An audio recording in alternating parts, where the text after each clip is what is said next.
Olá pessoal, espero que todos vocês estejam bem. Sejam todos bem-vindos a mais um vídeo aqui do nosso canal do Centro Espírita Allan Kardec.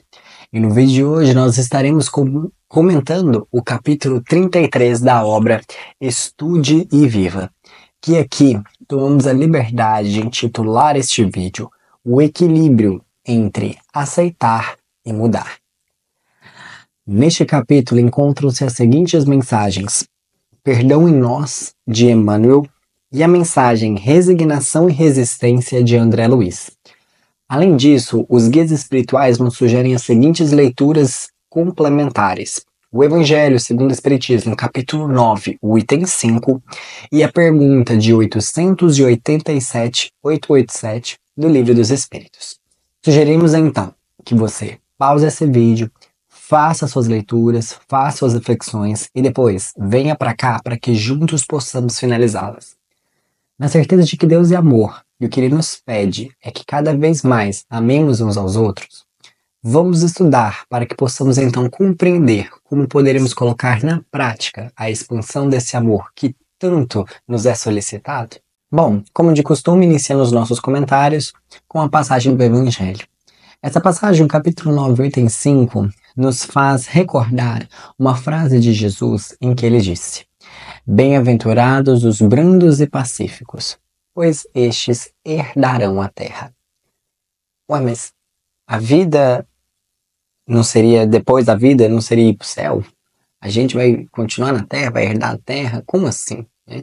Bom, pessoal, colocando aqui uma luz sobre essa frase, fazendo uma reflexão mais profunda sobre ela, essa frase nos remonta à lei do progresso. O que Jesus quis dizer quando ele disse: Bem-aventurados os brandos e os pacíficos, pois estes herdarão a terra? Porque a Terra, assim como todos os planetas, assim como tudo aquilo que é constituído na natureza, está destinado ao progresso, à evolução, ao bem. Já discutimos isso em vídeos anteriores, sim? Pois então, com a Terra não seria diferente. Assim sendo, os povos que aqui habitam levarão a ser povos brandos e pacíficos. Esses serão aqueles que herdarão a Terra, seriam o ápice da evolução ali, digamos assim. E um ponto muito interessante que convém a nós refletirmos, que essa mensagem nos coloca, além da questão da lei do progresso, é justamente que é através da lei do amor e da caridade que, com a expansão desse amor, haverá a extinção do egoísmo. Vamos lembrar desse ponto?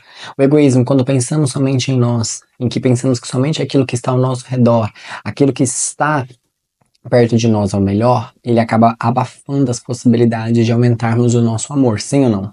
Ele abafa o amor. Agora, se nós extinguirmos esse egoísmo, se nós pensamos cada vez mais nos outros, na humanidade, no planeta, esse amor ele vai se expandindo. Então, em suma, o que essa mensagem no Evangelho nos convida a refletir é uma questão muito interessante do seguinte ponto: todos nós estamos destinados a sermos pessoas brandas e pacíficas. E o que isso quer dizer? Ser brando e pacífico é ser amoroso, é ajudar uns aos outros, é ter cooperativismo, é ter justamente ali a possibilidade de pensar no outro ao invés de pensar somente em nós. É de ver no outro a possibilidade de colocar em prática as virtudes que as nossas almas tanto querem ter. Entendem isso? E a prática, a vida nos possibilita, então, essa aplicação. Então, convém a nós refletirmos isso. E aí vem a pergunta de 887, em que Allan Kardec questiona os espíritos superiores sobre uma outra fala de Jesus, que é: amai vossos inimigos. Em que Allan Kardec fala: olha, amai vossos inimigos com a mesma ternura que a gente tem com as pessoas que nós realmente amamos, os nossos amigos, os nossos cônjuges, os nossos pais. É o mesmo amor? E os espíritos superiores falam: não, obviamente que não é com a mesma ternura, obviamente que não vai ser, até porque a falta de afinidade, né, de sintonia, dificulta justamente a formação desses laços carinhosos e afetivos. Porém, o que quer dizer amar vossos inimigos? É perdoar eles e permitir a reconciliação quando ela acontecer. Como assim? Quando nós pensamos no significado da palavra inimigo, inimigo é aquele que não é amigo. Ou seja, é toda aquela pessoa que não age como amigo. E quando a gente pensa em amigo, amigo é aquele que ama, né? A palavra amigo vem de amicus, do latim, que vem de amare. Vem justamente a raiz, é aquele que ama. E quando a gente fala de amar é fazer o bem. E o que é fazer o bem ao outro, né? É ser paciente, é ser bondoso, é ser carinhoso, é ser gentil, é ser leal, é ser humilde. Quantas vezes nós, até com pessoas que nós amamos, não fomos ali pessoas amigáveis e tivemos características de pessoas que não as amam? Ou seja, quantas vezes nós já não fomos inimigos na vida de alguém? Por que eu estou convidando a você a fazer essa reflexão? Porque nós vamos observar que os nossos inimigos não são diferentes de nós. Entendem? Nós já estivemos nessa posição, ou talvez já estamos nessa posição na vida de outras pessoas. E é nesse momento em que nós precisamos ter empatia e compreender. E ter bondade. É aí onde entra o perdão. Perdão vem do latim perdonare, que significa abrir mão da ofensa. Aquele que perdoa, ele é o maior beneficiado, porque é justamente compreender, aceitar e permitir a reconciliação. Uma questão muito interessante sobre a ideia do perdão é não guardar a ofensa. Ela está muito mais ligada com a relação com aquilo que foi, não com aquilo que vai acontecer ou aquilo que acontece. Porque é uma coisa muito interessante.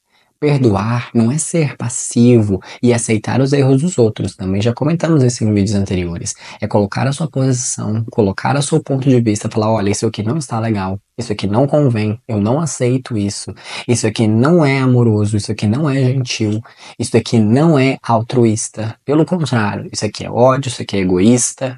Enfim, é colocar esses pontos, mas entender que os erros que a pessoa cometeu anteriormente não te pertencem mais, não lhes pertencem mais, que eles ensinem e que a gente abre mão de ficar ressentindo aquilo, de ficar remoendo aquilo. Convenhamos, uma pessoa que não perdoa, ela carrega em si uma vida muito pesada, entendem? Então isso é um ponto muito interessante, que essa mensagem justamente nos convida a refletir.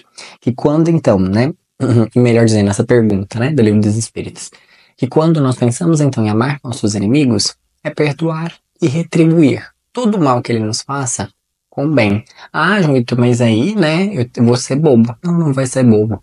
Porque a partir do momento em que você retribui com aquilo que ele te ofende, qual a diferença que você tem com ele? Porque, convenhamos, um começou, mas o outro está terminando.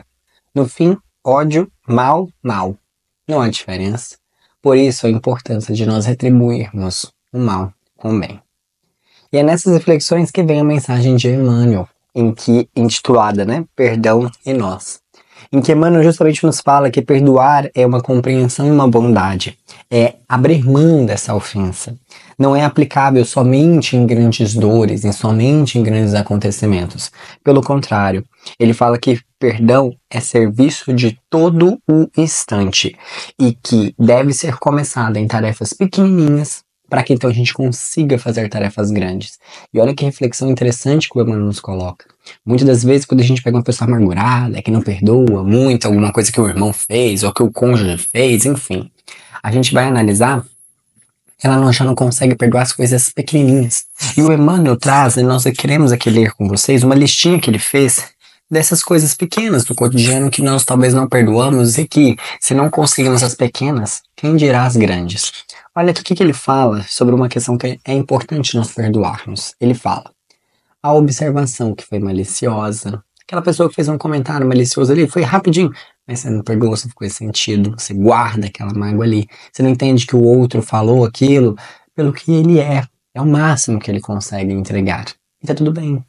Aí ele continua. A referência que foi um insulto ou uma desaprovação, aquele apelo que não teve nenhuma resposta, a gentileza que foi recusada, o benefício que foi esquecido, o gesto que foi meio áspero, a voz que foi agressiva, a palavra que foi impensada, o sorriso escarnecedor, ou seja, sarcástico, o apontamento irônico, a indiscrição comprometedora, o conceito deprimente, a acusação injusta, a exigência descabida, o comentário maledicente, a desfeita inesperada, o menosprezo em família, a preterição sobre qualquer aspecto, o recado impiedoso. Então, todas as situações que, convenhamos, nós passamos dia após dia. É difícil um dia que não acontece alguma dessas situações, principalmente com os nossos entes mais queridos e que nós mais convivemos, né? É comum acontecermos isso. Perdoemos. Vamos ali compreender essas situações, entender que todas as pessoas, elas possuem luz e sombra, e amá-las pelo aquilo que elas são. Perdoar, dar a elas o direito de fazer diferente, e tudo na vida, diálogo, conversa, com amor, com compaixão, buscando não ser melhor do que o outro, mas ser uma versão melhor de si, que tolera mais, que é mais paciente, que é mais misericordiosa, e assim sucessivamente. E é nesse aspecto, na busca desse equilíbrio entre o aceitar e o mudar, que vem a mensagem de André Luiz, resignação e resistência, em que o André Luiz vem justamente nos convidar a refletir sobre a palavra resignação. Quando nós pensamos na palavra resignação e pegamos a definição dela, resignação é não apresentar resistência nem oposição. É conformar e aceitar aquilo que não se pode mudar. Ou seja, tem uma plantação e cai uma chuva que, meu Deus do céu, bagunçou toda a minha plantação. E eu aceito aquilo de bom grado e amanhã estou lá reconstruindo ela. Isso é ser uma pessoa resignada. Eu não tenho controle da chuva. Não tinha o que eu poderia fazer nessa situação. A chuva veio e levou. Ok. Agora, tenho a minha plantação. E devido à falta de aeração no solo, elas não cresceram bem. Devido à falta de podação, devido à falta de colocar os fertilizantes, ela não cresceu direito. Opa, cuidado. Você aceitar essa situação e falar, ai, tá vendo, aconteceu. Isso não é resignação. Isso daí já é uma resistência. E é justamente a falta de nós enxergarmos o quê? Nós poderíamos ter feito algo nisso. E nós fomos talvez complacentes. Fomos ali meio do muro e não tomamos uma posição. E é justamente essa diferença que o André Luiz quer nos convidar a refletir, em que ele fala: devemos ajustar a resignação no lugar certo. E qual lugar certo? No lugar daquelas coisas que nós não conseguimos controlar. E o que a gente não consegue controlar? Tudo aquilo que vem fora de nós. Tudo aquilo que vem do outro, que vem da natureza. Ué, João Vitor, mas essa situação da plantação vem de fora. Não. E o seu trabalho? E a capacidade de você podar? E a capacidade de você fertilizar? E a capacidade que você tem de arar o solo? Entendem? Muitas das vezes nós temos a seguinte justificativa. Vamos colocar uma situação mais prática. Ah, o outro me ofendeu. A nossa amizade está se desgastando. Será que o outro não esteja se ofendendo? Essa relação não esteja se desgastando porque vocês não conversam mais? Porque vocês não estão sendo mais sinceros uns com os outros? Porque vocês não fazem coisas que alimentavam essa relação antes e que agora ele parou de fazer, caiu na rotina e deixou de fazer algumas coisas? A conquista, ela é diária. A poda, ela é diária. A adubagem, ela é diária. Todo relacionamento é como se fosse uma plantinha. Nós temos que cuidar dela, adubar ela, regar ela todos os dias. Seja em pensamento, seja uma mensagem afetuosa. Fulano, vi isso aqui, lembrei de você. Nossa, para que coisa melhor do que isso? Nós às vezes pensamos que tem que ser um jantar, tem que não sei o quê. Não, é ser genuíno. É ser amor, basicamente. Ele continua. Devemos revisar todas as nossas atitudes no setor da conformidade. O que a gente fica conformado? O que a gente poderia fazer, mas é isso, né? O que tem aí? A amizade está se desfazendo, a relação está se desfazendo. É isso, né? Fazer o quê? Opa, fazer o quê? O quanto nós podemos fazer? E chegará um momento que a nossa consciência nos cobrará. Você já viu que quando nós fazemos uma coisa e demos o nosso máximo, fazemos o máximo que nós podemos fazer, a nossa consciência fica tranquila, né? Ele continua. A harmonia, ela tem que estar conectada com a ação. Em que sentido a harmonia com a ação? Porque toda conquista da alma, olha que interessante isso, toda conquista da alma, do espiritual, ela precisa estar em harmonia com a ação. Como assim? Eu penso no mundo sutil e aplico no mundo material. Não é nós falarmos de paciência que nós vamos nos tornar pessoas pacientes. Toda conquista do ser, toda conquista moral, ela precisa de prática. Por isso que se fala que virtudes não se ensina. Você não ensina uma pessoa a ser paciente, você não ensina uma pessoa a ser humilde, você não ensina uma pessoa a ser benevolente. Mas você ensina como fazer isso. Agora cabe a pessoa, através da sua vontade, do seu livre-arbítrio, aplicar isso, harmonizar com essas ações e então conquistar por mérito próprio essas virtudes. Olha que interessante isso, né? E é o que André Luiz nos convida a refletir. E ele fala: estudemos a resignação em Jesus Cristo, na crucificação. Olha que interessante isso. Talvez você pare e pense: ué, mas Jesus poderia ter feito algo?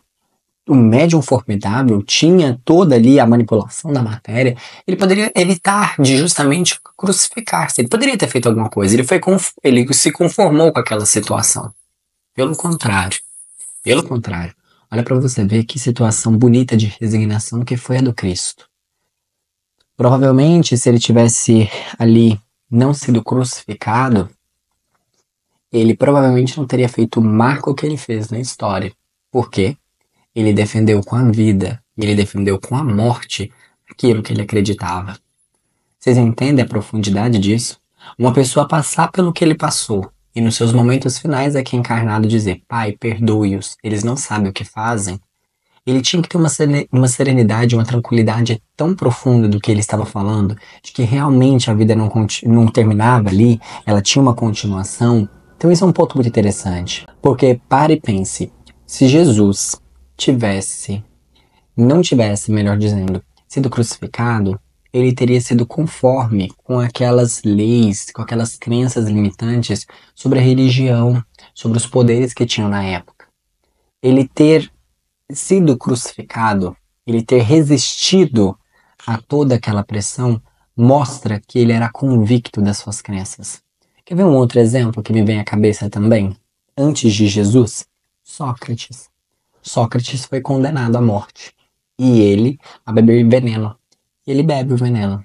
Por quê? E perguntaram a ele: Sócrates, mas isso não é justo? Nós não deveríamos te salvar? Porque você vivo vale muito mais do que você morto. E ele, alto lá. Morto, através dos exemplos que deixei, eu posso ajudar aqueles que querem. Agora, vivo e indo contra aquilo que eu defendi, seria um dos piores defensores da minha própria palavra. Porque eu preguei algo a minha vida toda e agora, no momento em que alguém me pressiona, eu não vou continuar defendendo. A vida não acaba aqui. Entendem? Há outros exemplos, talvez não muito famosos assim, de filhos, mães, que eram jogados na época de Roma, isso já após Jesus Cristo, que eram jogados em espécies de ringues, né? Eu esqueci o nome em que se fala, aonde elas iam, era uma espécie de pão em circo, aonde jogavam essas crianças, essas mães, né, essas mulheres, enfim, escravos, para serem comidos pelos leões, que era justamente foi um combate feito aos cristãos na época. E muitos deles iam para esse momento cantando, iam para esse momento tranquilos, sabendo que ali realmente teriam uma passagem um pouco dolorosa, eles iam cantando. Olha que interessante isso, né? Então, convém a nós, quando nós pensamos na resignação de Jesus, quando nós pensamos naquela ideia de aceitar aquilo que ele não pode mudar, é porque Jesus, na sua sabedoria infinita, sabia que nós não conseguimos alterar aquilo que o outro é e aquilo que o outro pensa. Bom, esperamos que essas reflexões possam te ter trago novas reflexões. Um beijo no seu coração e nos vemos no nosso próximo vídeo. Até mais, pessoal!